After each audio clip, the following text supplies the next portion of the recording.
조국 전 장관에 이어 추미애 장관의 아들 문제로 일부 정치 세력과 언론의 소란이 이어지고 있습니다. 타령 운운하며 시작된 소음에서 딱 떨어지는 불법을 발견하지 못하니 흔히 해온 방식으로 아니면 말고식에 그냥 던지기를 이어가며 병역의 공정성이라는 주제로 청년들과 그 부모를 현혹해서 정치적 이득을 얻으려는 속셈과 또다시 법무부 장관을 흔들어 개혁을 좌초시켜보려는 노림수를 지적하지 않을 수 없습니다.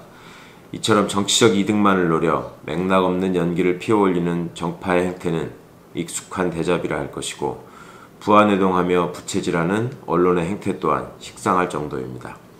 정치, 언론, 검찰개혁의 과제가 얼마나 민감하고 중요한 과제인지 앙시앙 레짐의 뿌리를 뽑는 일이 얼마나 시급한지 다시 절감하고 있습니다. 서울 동부지검은 확인된 사실관계에 따라 좌고우면 없이 수사하고 국민 앞에 떳떳한 결론을 내려야 합니다.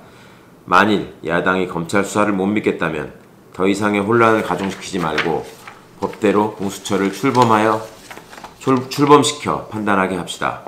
그러라고 만든 법이고 기구이니 국민의힘도 반대할 이유는 없을 것입니다. 무엇보다 민생을 돌보아야 할 이 중차대한 시기에 더 이상의 음모론을 통해 소모적인 정쟁을 이어간다면 상식적인 국민이 용서하지 않을 것입니다. 국민의힘이 진정 국민을 위해 힘을 기울이고 있다면 이번 기회에 자당의 국회의원 전원과 이명박 정권 이후 고위공직자 자녀에 대한 입시 및 병역 특혜에 대한 전수조사를 제안하고 앞장서 이행하기를 권합니다. 자유한국당 시절 전직 대표들의 자녀에 관한 의혹이 깔끔히 해소되었다고 믿는지 정녕 억울한 의혹제기라 생각하는지 입증할 수 있는 기회가 될 것입니다.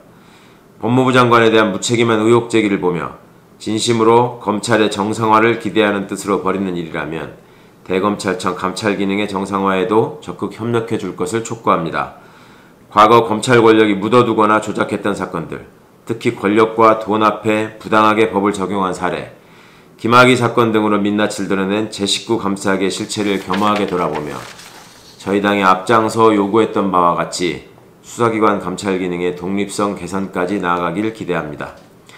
특히 검언유착의 고리를 끊기 위해서나 그것이 억측이라며 억울해하는 이들을 위해서라도 한동훈 검사에 대한 엄정 수사와 감찰은 물론 2018년 당시 윤석열 서울중앙지검장과 조선일보, 중앙일보 사주 등이 비밀 회동을 하였다는 사실과 배경, 그 결과부터 조사되어야 할 것입니다.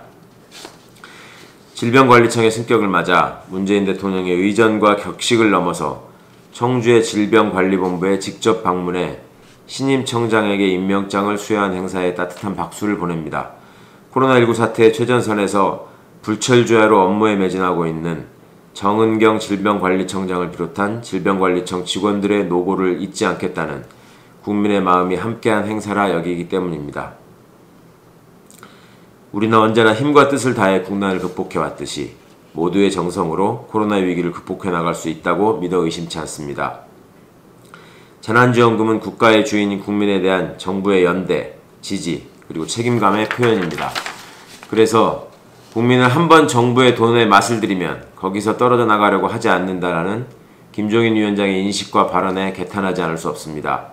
4차 추경예산 심의를 통해 지원금 지급 대상, 방식, 규모에 대한 건강하고 밀도 깊은 검토와 함께 이와 분리될 수 없는 우리 사회의 복지정책 수준과 사회보장 시스템 및 고용안전망의 현실에 대하여도 심도 있는 고민과 지속적인 개선이 이루어지도록 노력하겠습니다.